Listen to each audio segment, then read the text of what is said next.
I hope I can be heard. Is this coming through this one? Good. Before I begin, I would like to say a couple of words of deep appreciation for the sponsors and the people who have put this program together. I've been involved in speaking publicly all over the planet and all over the United States. I've been to conferences here, I've been to conferences there, and I know how terribly difficult it can be to put a program like this together.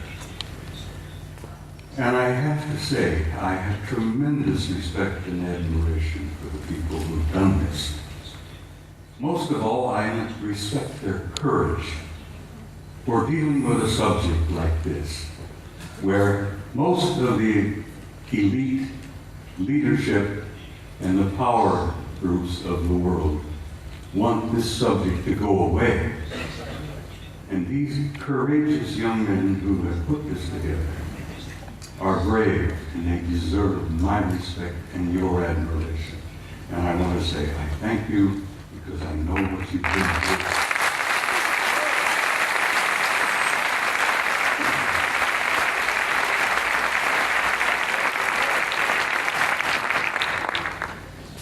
Now, I must explain something else to you. I never read from a script. I don't have a prepared script to follow. I get up on a stage and I talk to people like yourselves and I kind of wing it. I have so much material and I have such a problem of keeping it under the allotted time that I've been given. I have come today prepared to speak to you for 3 hours. I'm only allowed 1 hour and 50 minutes. So something's going to have to give. But bear with me, I'll do the damnedest job I can. And it's important that you see the photographs of the NASA pictures that I have brought with me. Now, my journey began 45 years ago. I began a journey that if I had known then what I know now, if I had known the pain, the anguish, the heartbreak that I was going to experience over these 45 years, I might not have started that journey at all. But here I am in Barcelona in 2009 with some of the most delightful people I have ever met.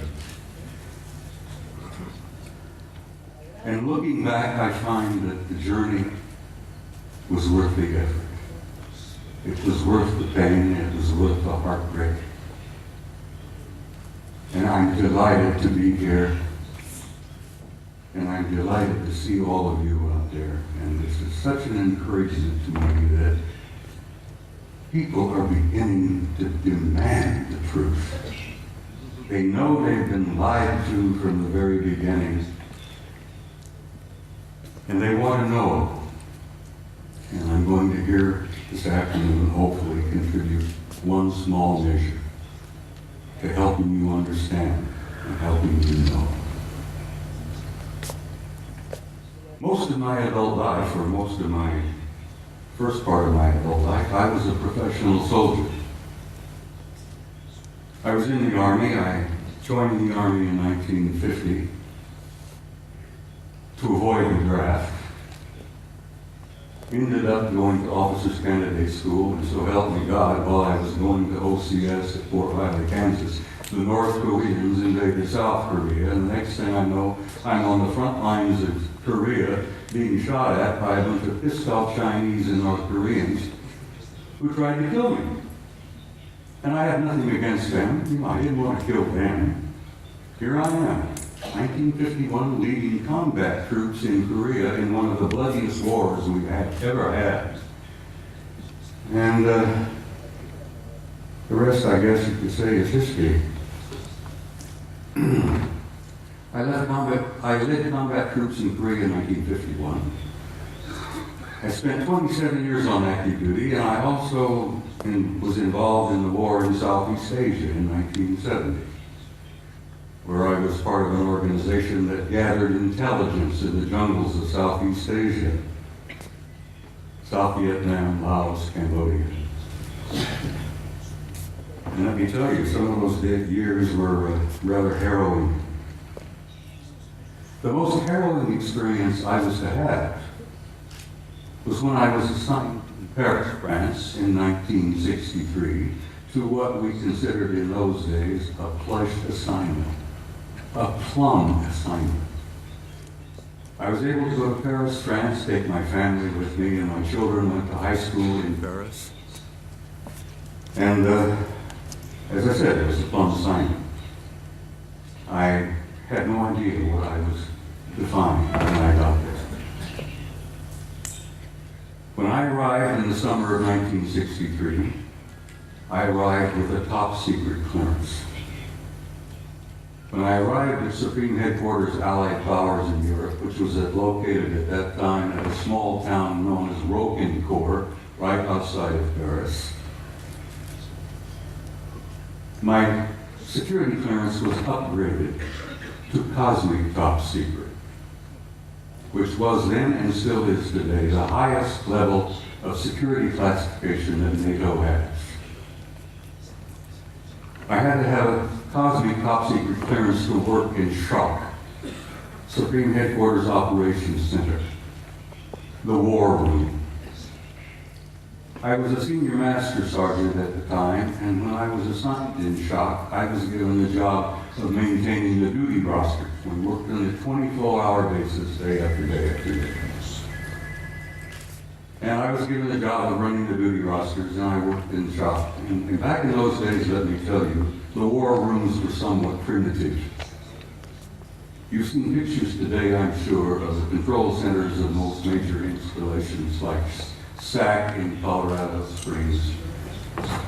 Everything is electronic. Everything is demonstrated on the wall, extensions just like this beautiful stuff here. Back in those days, we had teletype, we had field telephones, and if we wanted something on the display, we had to go up and take a pin and put it on the wall and show controllers where this division was, where that Soviet regiment was, and so on and so on. Very primitive. When I arrived in the summer of 1963, I heard rumors about a study that was underway. Now, it interested me because the study was about UFOs. And I was intrigued by that possibility. You know, I was curious about UFOs, had no idea then what they were, what they represented. But we used to discuss this in SHOC, in the war room. The study was underway. What was it about? What happened? Well, it appears that on the morning of the 2nd of February, 1961, World War III almost began. And it was involved in the flyover of large numbers of circular metallic craft, flying in formations, very obviously under intelligent control. And they would fly out of the Soviet sector in the Warsaw Pact toward the west, in formation, at a high rate of speed, and at a very high altitude.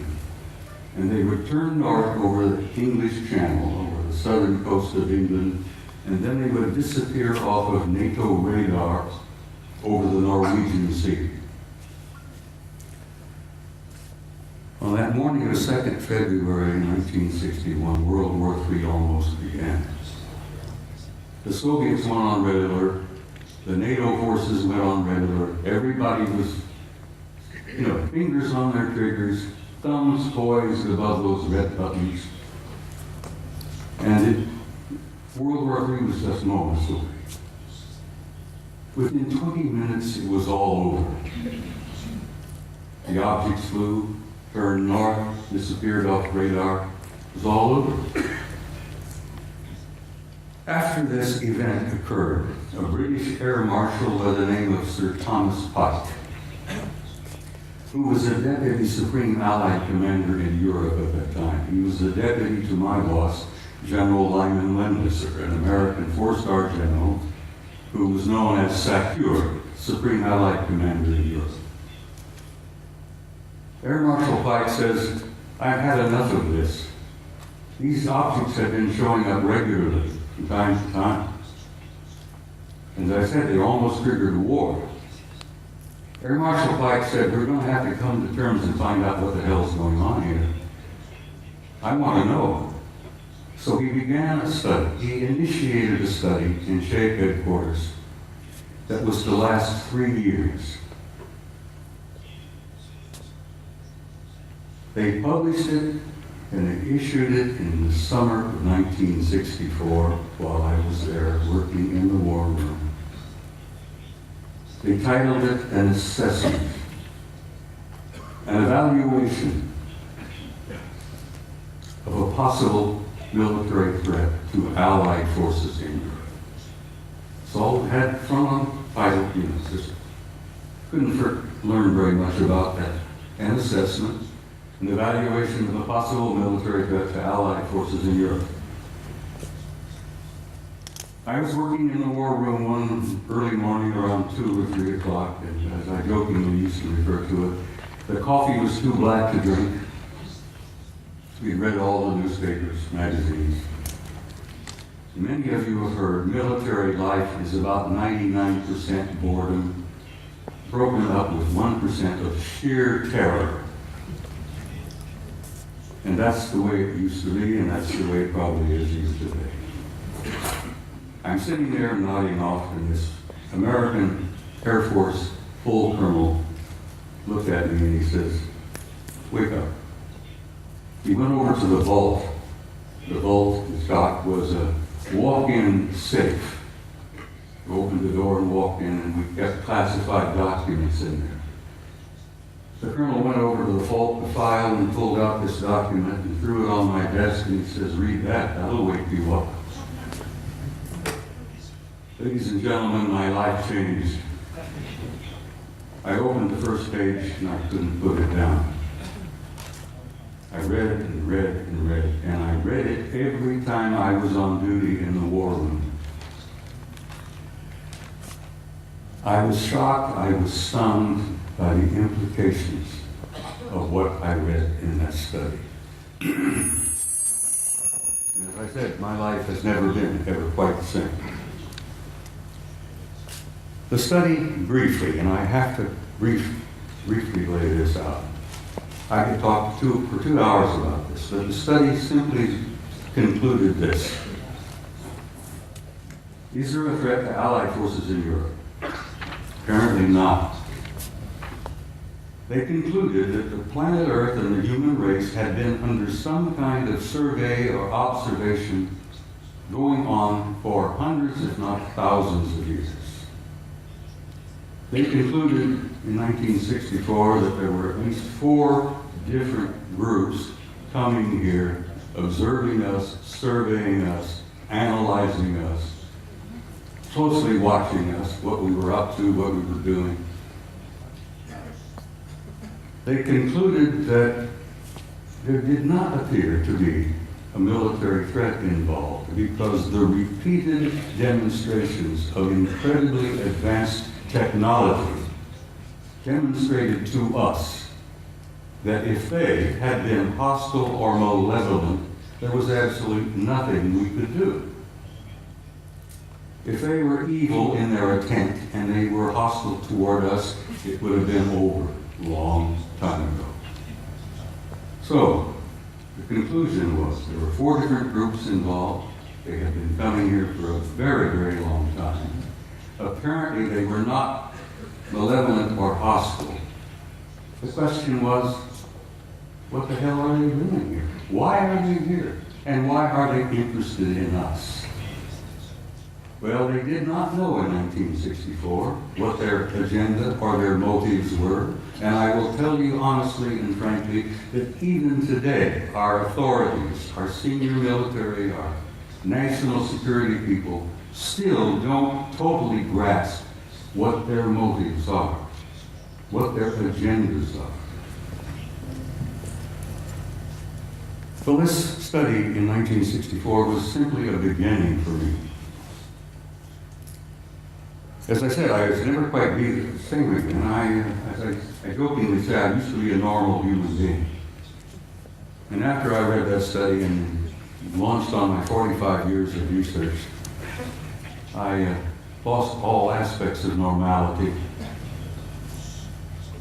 I will be frank and tell you that over the years of my study and the material that I've learned and gathered has brought about in me a complete destruction of my old world view, my old world paradigm, the world view that I held since I was a kid, growing up. Everything made sense, I knew why we were here, where we were going, what was taking place. After I spent 45 years on this, it all collapsed around my knees. That was the destructive aspect of my personality. That was the part that changed me completely from the kind of human being that I had been before into the kind of human being I am today. Ladies and gentlemen, I'm totally alienated.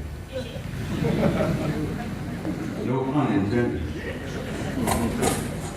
I've said in a couple of interviews and briefings and such, I have had for many, many years a love-hate relationship with the human race.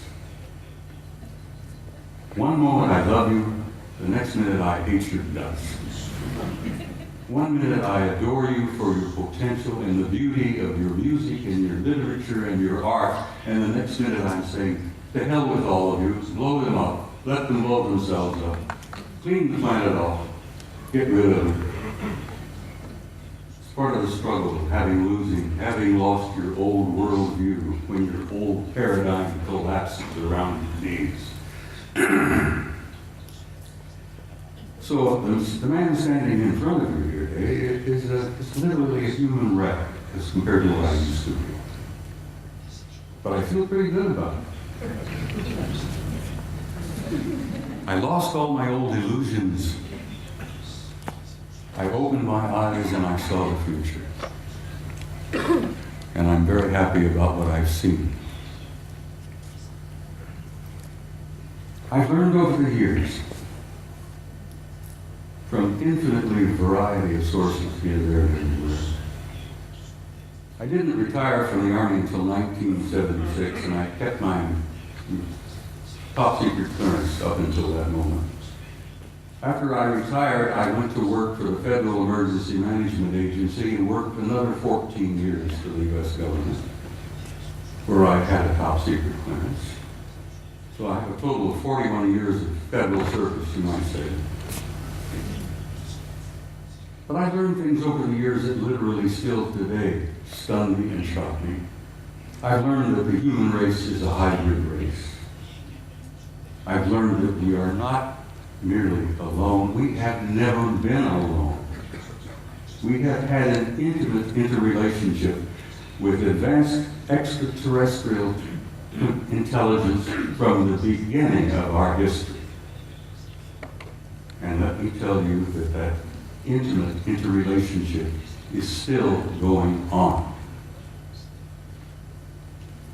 This one race in particular apparently re-engineered us as a species about 200,000 years ago. What we are here today is what we call Homo sapiens sapiens. You're an engineered creature. Your genetics has been manipulated. You're not the same that you were, and you are not the same of what your children and grandchildren and great-grandchildren will be in the next 100 years. The human race is going through a transition. And it's more than a transition. It's what I've learned to be a transcendent transformation into a new race, into a new future. And your descendants will be as different from what you are here today as what you are from old Australopithecus 500,000 years ago. That's not something to be afraid of, something to look forward to. You're growing, you're developing, you're becoming a new race, you're becoming a new species. Your grandchildren, your great-grandchildren, your descendants on in the next century or two have destiny in the stars. Don't you doubt that for a minute. This species, this race, this troublesome bunch of monkeys has a destiny in the stars. And we are a part of this infinite universe filled with intelligent life. And we have been from the beginning, but we're only now beginning to wake up and see it. Only now are we beginning to open our eyes and listen with our ears and look out there and say, all right, where have I been? What am I now? Where am I going? As I said, your destiny is in the stars. Your generations to come, your descendants, your grandchildren, great-grandchildren, will go out there and they will claim their rightful place in a universe filled with intelligent life. Your place out there belongs to you. You have a right to that, and you will claim it. There is so much to talk about. I've got some slides I have to share.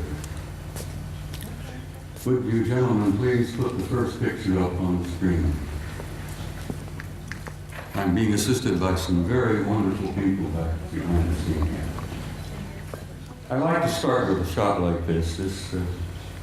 Pictures of this nature is sort of inspiring. It gives you a glimpse of the community that you are a part of. A little glimpse of the stars out there, the nebulae. That's where you're from, and that's where you're going home again, too. That's where you belong.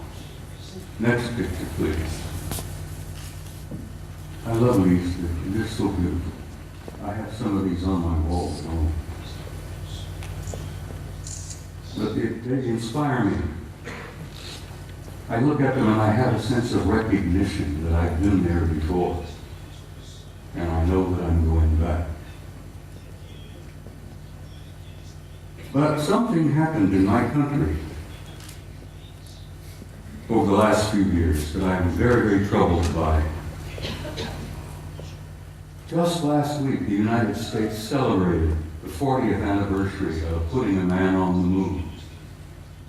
And we went through this whole whoop-de-doo of patting ourselves on the back and thinking, gee, wasn't that neat? Armstrong, Aldrin, Collins up there in orbit. On the moon, aren't we great people? Aren't we magnificent? Look what we did. So let me tell you a couple of things that they did that you may not have ever heard about before. They took the few pictures they had it all televised, everybody, Walter Cronkite and all of them were looking out. Golly gee, isn't this great? Isn't this neat? We got a couple of guys on the moon. Ladies and gentlemen, my government, NASA, NASA, which many of us in the United States say stands for never a straight answer, proceeded to erase 40 rolls of film of the Apollo program. The flight to the moon, the flight around the moon, the landings on the moon, the walking guys here and there. They erased, for Christ's sake, 40 rolls of film of those events. Now we're talking about several thousand individual frames that were taken that the so-called authorities determined that you did not have a right to see. Oh, they were disruptive, socially unacceptable, politically unacceptable. I become furious. I'm a retired command sergeant major. I was never famous for having a lot of patience.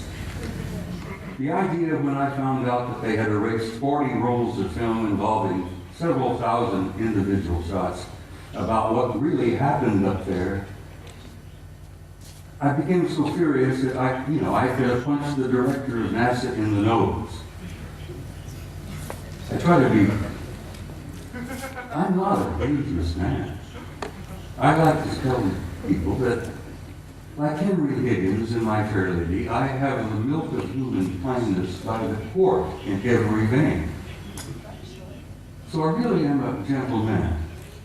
But I have the capability, the potential of being rather dangerous and violent.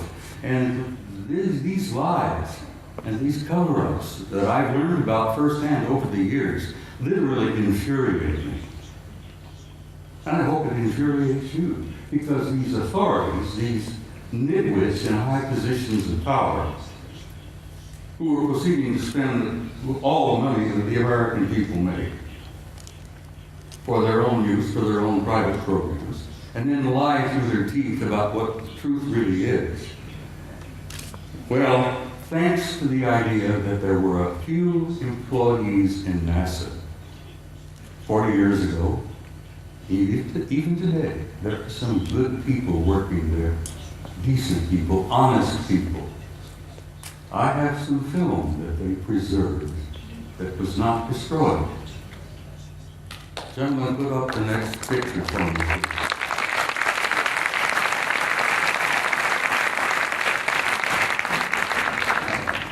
This is a NASA photo. This is Apollo 12. Apollo Systems 12, roll number 50, negative number 7348. They were flying over the moon before they landed. They went into orbit around the moon. As many of you, I'm sure, if you know the system, you know the procedure.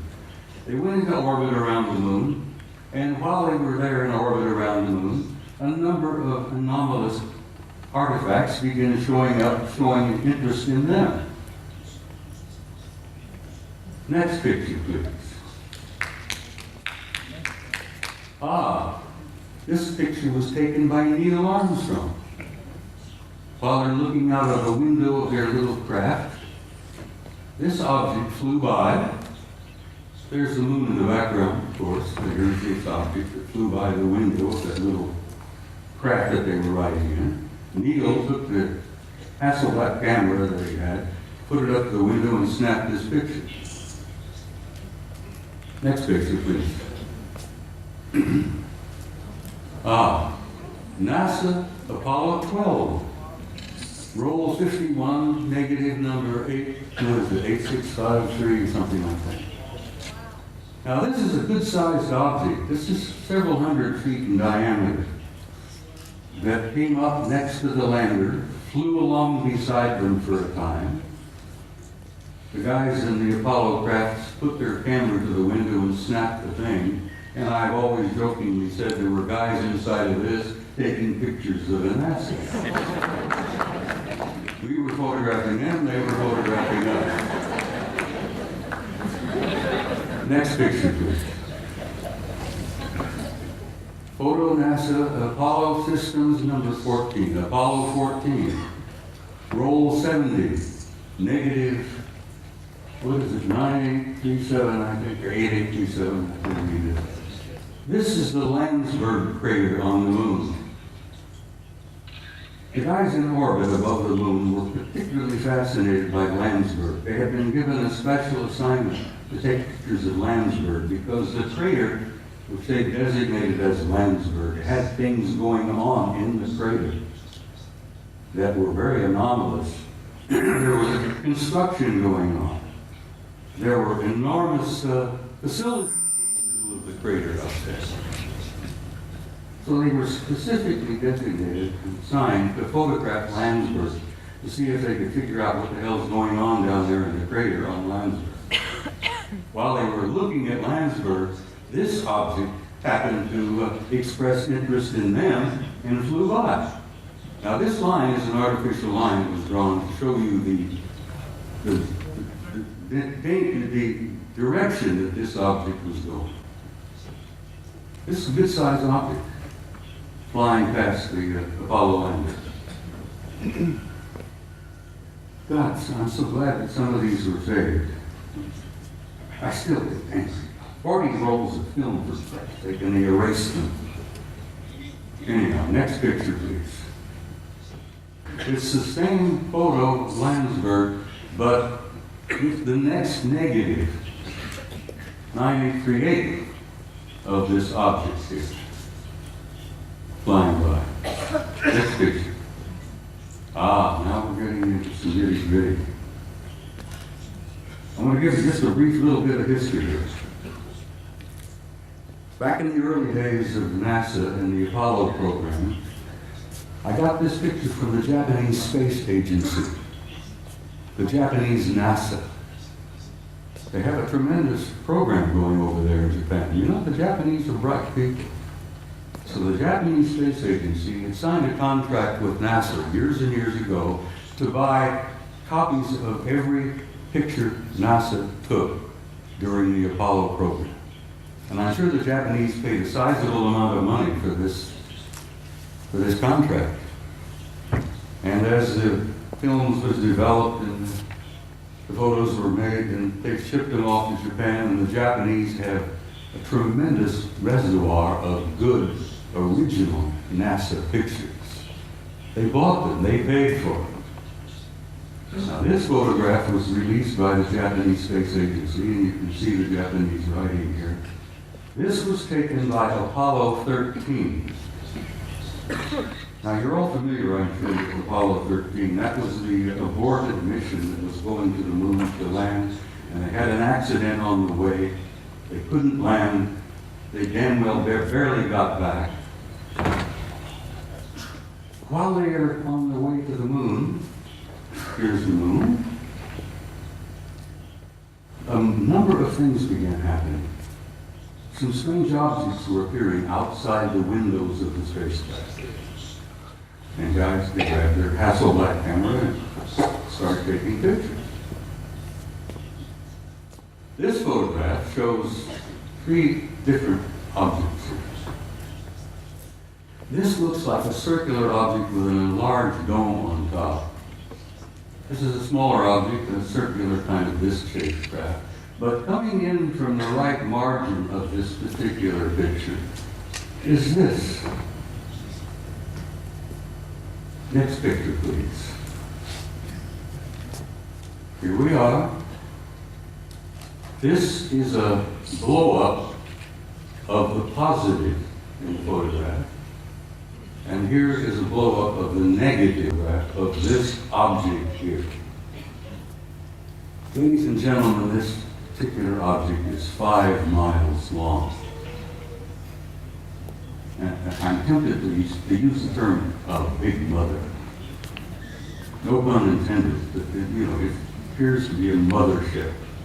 It's gigantic. 5 miles long. And here these NASA guys are up there in this little cramped Apollo capsule, and they look out their window and they see something that's 5 miles long. Shakes them up a little bit. When they got back to NASA with these pictures, it shook them up a hell of a lot. Next picture, please. This is the next sequence. Here, this large mother has moved into the middle of the frame, and something else has shown up over here, which has been estimated to be 2 miles long. But this really upset the guys. I've never been able to find out which one of the 3 Apollo members of the Apollo 13 crew would admit to ever having taken these pictures. Because as you know, the Apollo astronauts were threatened with their lives. I kid you not, they were threatened seriously. They even threatened their families if they ever divulged any of the information that they knew. Next photo, please. Yeah, here we are. Here's the big mother. Here's the other one, 2 miles long. Here's A picture of the positive, this is the negative. This mother is 5 miles long. Up here you see what appears to be two circular objects either arriving or departing from that particular big ship. I can almost understand why the authorities in NASA, why the authorities in the space program didn't want this information to come out. They were frightened. They were stunned. They couldn't deal with it themselves, and they figured that if they couldn't handle it, you couldn't handle it. There would be social disruption, I believe is one of the terms they used. They would disturb the body politic, I believe the term they used. So they clamped the lid down on this, and it's still down, and it's going to stay down, I'm afraid, for some time yet.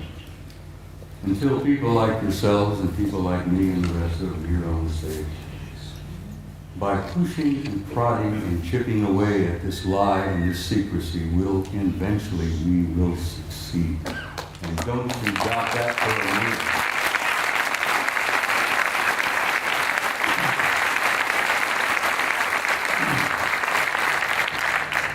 Now we're in for another photograph that I think will shock you some.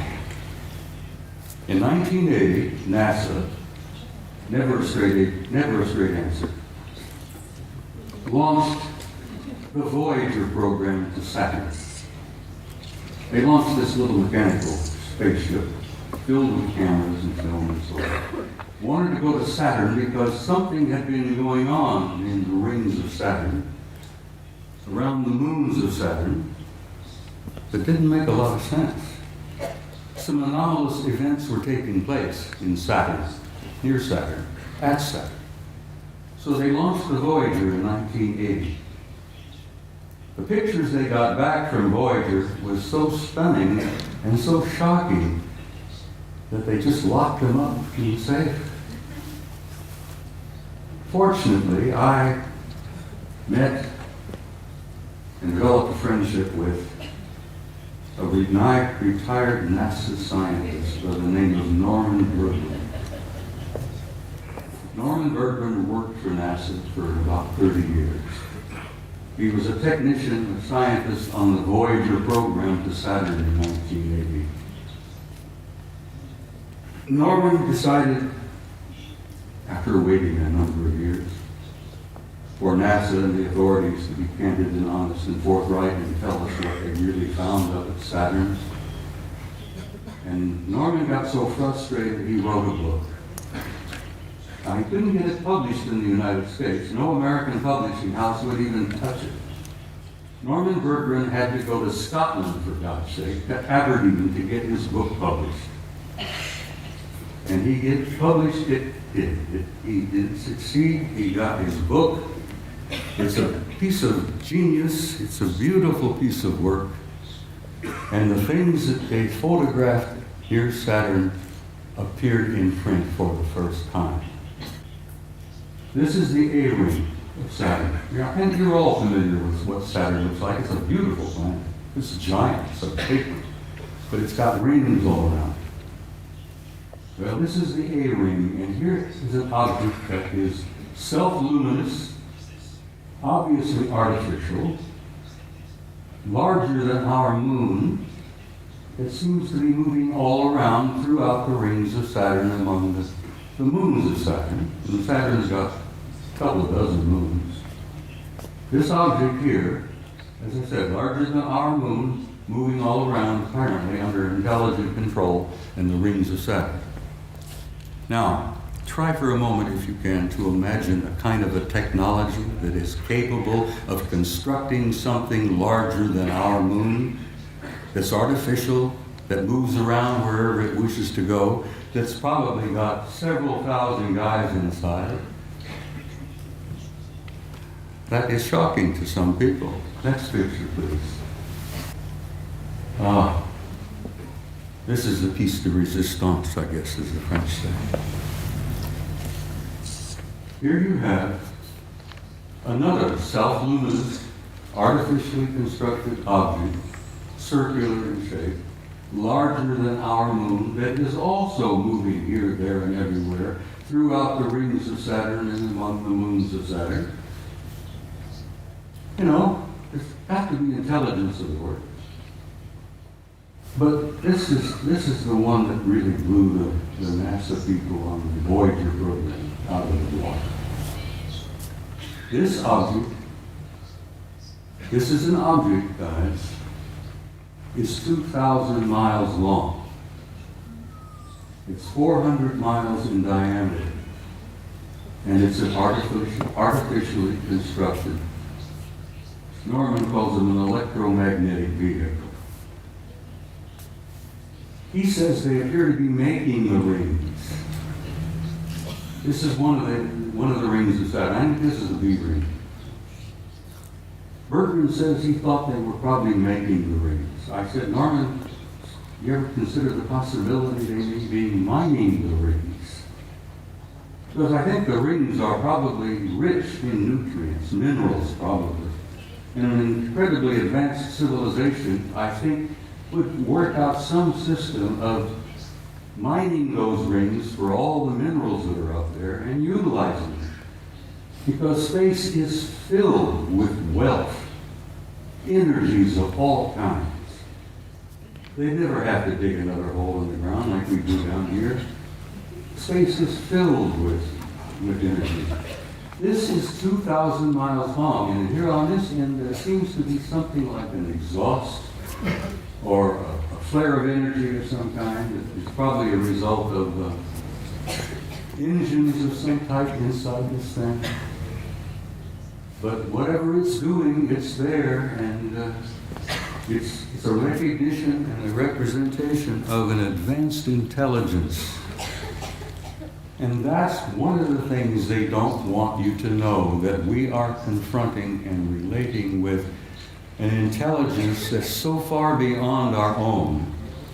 We're looking at and talking about what's known as a Type 2 civilization. Now, for your own interest, I suspect most of you suspect this, but you are all members of a 0-0 type civilization. Beyond us, hopefully in a century or two, we might become a Type 1.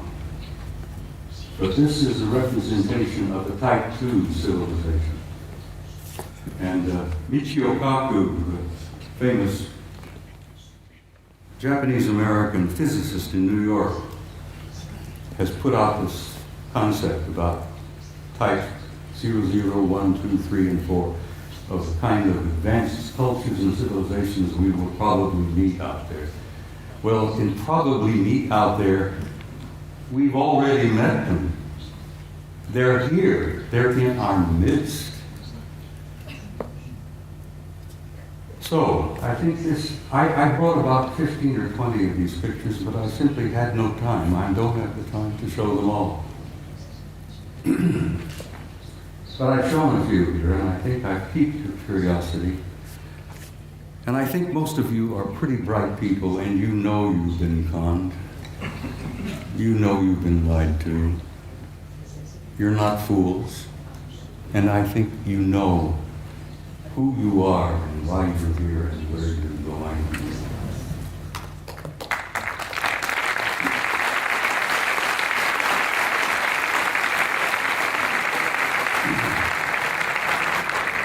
Next photograph, please. This is a photograph taken by our Mariner space vehicle that we launched back a number of years ago. This is a picture of a facility on the surface of Mars. Now, this facility is located on the equator, and it's on the surface. And those of us who studied it, we discuss it with each other, we call it the airport. And I said, this is the parking lot. This is the administration building here. This is the main terminal here. And I imagine it's a pretty busy facility, you know, ships coming and going. But it's not an airport, it's very likely a spaceport. It's on the surface and it's on the equator of Mars. And if you're ever interested in launching a vehicle from a planet you put it on the equator and you take advantage of the rotation of the planet to assist in the launching of your vehicle. You can take the momentum of the movement of the planet and it helps you get the thing off the ground. So it's exactly on the equator, it's on the surface, and it's massive in size. So maybe that is the parking lot, I don't know. Maybe that's the admin building, but there's something going on Mars. And I've been going back and forth with Richard Hoagland now for years, where Richard, who I know most of you are aware of, is convinced that Mars is covered with ruins. Well, it is. But it's not just ruins. There are things going on that planet. On the surface, under the surface, continuously. Next picture, please. This was published in a German magazine, but this is a Soviet photo. This is from their Phobos 2 spacecraft. This is a city under the surface of Mars that is the size of Chicago. Chicago is one of our biggest cities. Several million people live in Chicago. This is under the surface. You can see the city block. You can see the breakdown here, portions of the neighborhoods, whatever it is. But it's generating an enormous amount of heat. And they picked this up on the infrared when Phobos was going around the planet and snapping pictures like crazy. And the Soviets were pretty open about releasing some of their photos, contrary to the United States, where lying has become a fine art. Don't get me started on my politicians. Phobos 2, city on Mars, under the surface. You can see the streets, Broadway, First Avenue, whatever. People have said, well, who was there? And I says, for God's sake, it's the Martians who were there. What a silly question to ask. Who's there?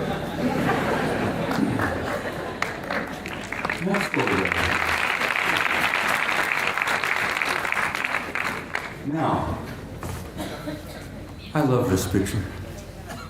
I'm in love with this lady. Your ancestors and mine called her Gaia. She was feminine. She was a goddess. She was sacred. This beautiful lady has a respiratory system. She has a circulatory system. And she has a heart. And she's our source of life on this planet. We needed her. We need her now. We wouldn't be here if it were not for her. We talk about Holy Lands, Mecca, Jerusalem, here, there, everywhere. That is the Holy Land, people. That beloved planet that we are home.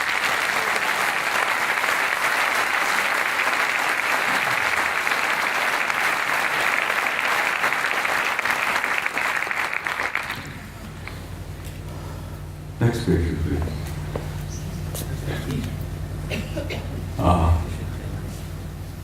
I spoke to you earlier about the fact that your grandchildren and your great-grandchildren and so on, and the generations yet to come have a destiny in the stars. And in time, they will go out there and claim their rightful place in that infinite community of life. And you can believe that, and you can accept that with an assurance and a truth that goes beyond doubt. The destiny of this species and this race, this troublesome clan of monkeys, is in the stars. And there is your destiny. And I want you to understand that and have some hope. And don't get depressed. Because you're going to be undergoing some very difficult times in the few years yet ahead. We're going through this transition, this transformation, this transcendent transformation into another species, into another race. And if you remember your own adolescence, it was a painful time. The species, the race, is going through adolescence. But we're not alone. We're being helped. We have family out there that's helping us. And they've been helping us for a long time. They've been trying to encourage us and nourish us and try to point the right direction for us to go. Because we are troublesome adolescent children. And we are going through that transformation. But my point is that there is no doubt about the inevitable destiny and truth of the human race. Now I want to quote something from you, if you'll bear with me here. One of my favorite authors, poets, was a man I've admired for years, Count Leo Tolstoy. Tolstoy said that there is something in the human spirit that will survive and will prevail. That will survive and prevail, and that there is a tiny and brilliant light burning brightly in the heart of man that will not go out no matter how dark the world becomes. And then in the years ahead, when things are difficult, the economic problems take place, there will still be disruptions, fear, hope. Sadly enough, I'm afraid there will still be blood in the streets, here, there, and everywhere. This coming out of adolescence is not an easy process. But then, what do you do when you reach beyond adolescence? You reach adulthood. You grow up. And we're growing up.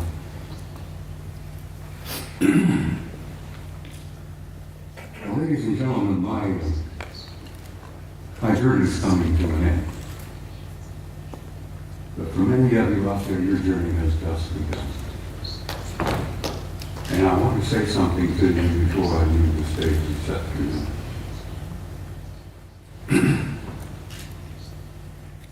No matter how dark the world becomes, you have to be sure, as Tolstoy said, there is a spark, there is a flame burning in your heart that will never go out, no matter how dark the world becomes.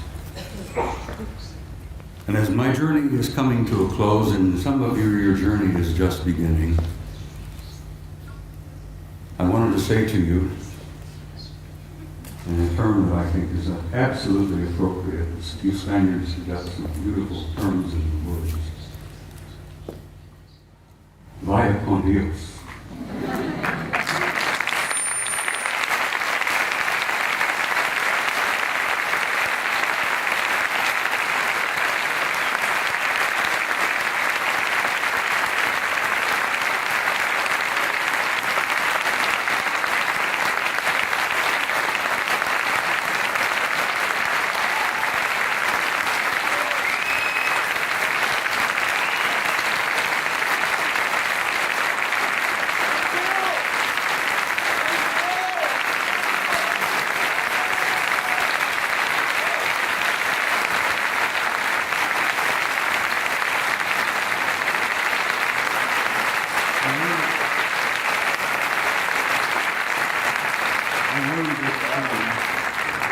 I learned this term in Italy.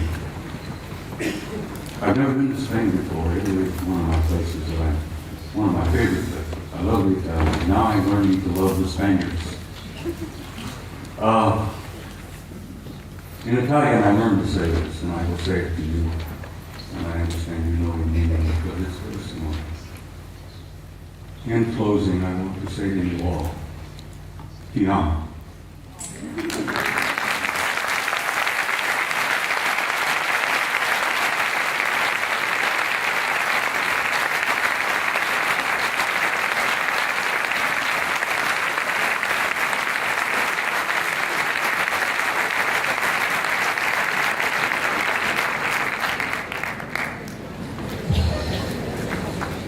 Bien, ha llegado el momento del descanso. Sí quería comentarles que justo I'm Carrie Cassidy from Project Camelot. This is Henry Deacon. Do you need a microphone if you want to? Henry has something he wants to say to Bob. Bob? This is Henry Deacon. Excuse me. And we just want to say something here. This is Henry Deacon from Project Camelot, for those of you who are familiar with our website. And he's here today, and he's here at the conference. He has something he'd like to say to Bob. About Mars. About Mars. I don't have any words, but Bob has expressed everything that I would have said. I can confirm it because I've been working in top secret for 30 years, and above top secret. We've shared a common background, but I just met him recently here. And I can only say that, yes, there's life on Mars, there are bases on Mars. I've been there. And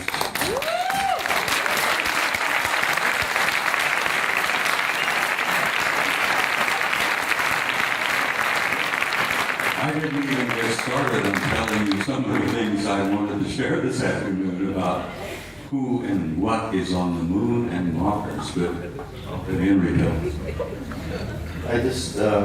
it's a long story, as he said. There's not enough time to put it all together.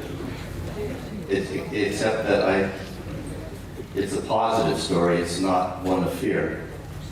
He showed a picture of the Mother Earth, and it's giving birth, and there's birth pangs, but there's a child that's being born.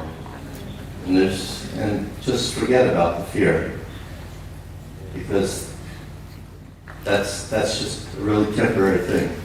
There she is. So, a friend of mine, Angelica, who no one knows, UK, she calls this the Emerald Planet. And it's alive, yes, it's very much alive. We're a part of that lit life form, and it spreads, the life spreads throughout this whole galaxy. And the rest of our family is watching and waiting and helping quietly behind the scenes. And I've been fortunate enough to be able to meet family that don't just live here on Terra for a long, long time, even before I was in government work. So thank you.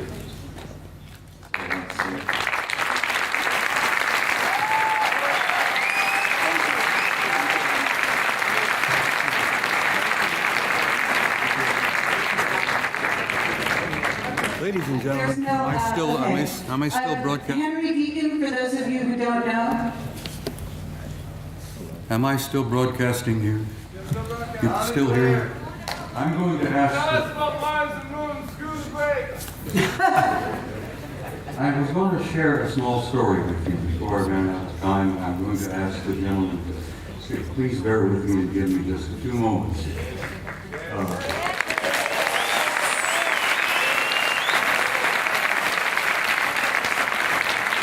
This is what over. I attended my son's retirement ceremony in Washington, D.C. in November. My boy retired in November in Washington as a full captain of the United States Navy after 30 years of service. And while I was at this retirement party, the room was filled with admirals and generals, and retired commanders and captains and so on. And we all had something cool in our hands, and we were all moving around among each other, amiably and relaxed, you know. A retired Navy scientist, whose name must remain untold, came up to me, nudged me. He says, "I know you." I said, "Yes, I'm Eric's father." No, he said, "I know you. you're that notorious retired command sergeant major with the big mouth. And I says, yes, I go to that. He says, I had to share something with you before the party was over. He said, I retired several years ago.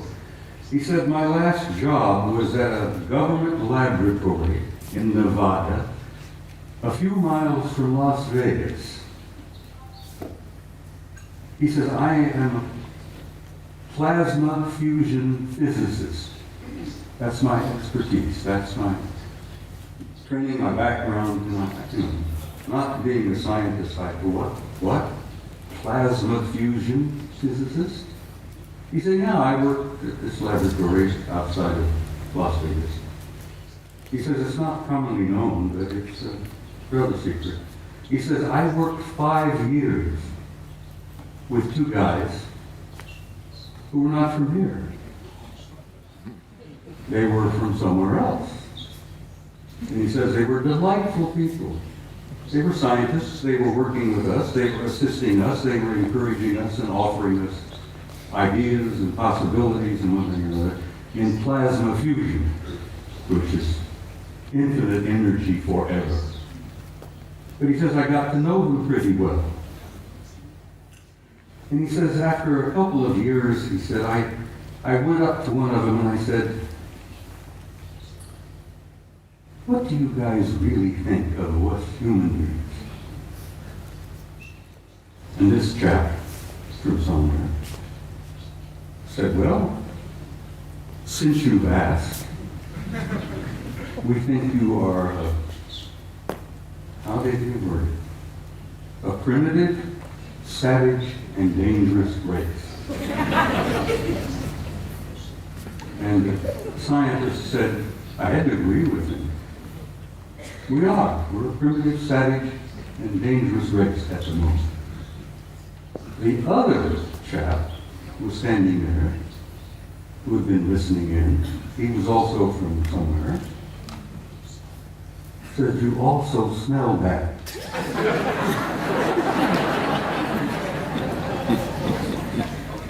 You humans stink.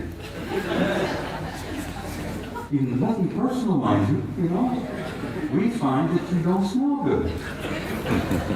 And the scientist said, my first thought was, I didn't spray out of my arms this morning to make you. And they tried to explain that we humans have a psychic odor about us that they pick up and they find it terribly offensive.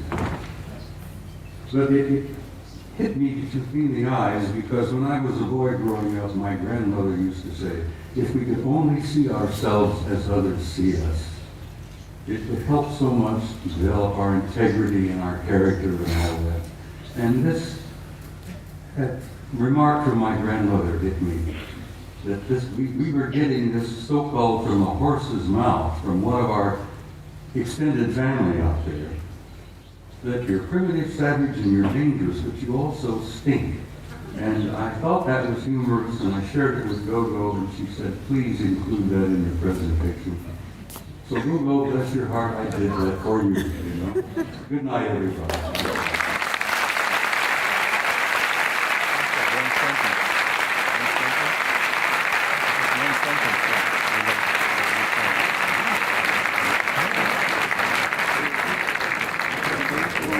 Just one sentence. It relates directly to what Bob has said. If you want contact, raise your spirit high. And that's what they want. Because they don't want to mix with you if you're savage beasts. It's that simple. Just relax and be happy and work with each other. It's a very simple message. Thank you, Henry. Thank you.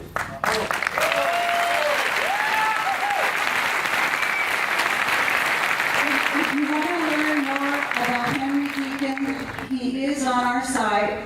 We have a lot of very long transcripts all about who he is, some of where he worked, and about Mars. We also have a video called Jump Room to Mars, in which David Wilcock and Bill Ryan and I discuss some of what he told us.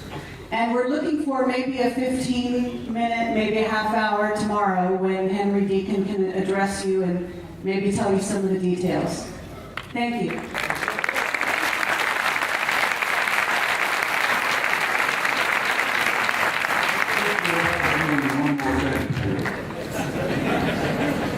I must add this.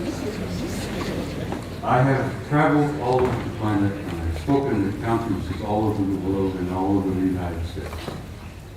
I have never been to a conference of this nature without there being at least one and generally two of the others in the audience. And I wanted you all to think about that and look around you and know that in your midst, I jokingly refer to it, you have good friends in high places and they're in your midst. And I learned over the years to recognize it. It's your family. Exactly, it's your family. But like Ingo Swan, I've developed the intuitive ability to spot them and recognize them. And now I have them coming up to me in conferences, introducing themselves to me. And there are no limits, guys, no limits. Life is infinite and forever. And God bless all of you. And I will say good night this time.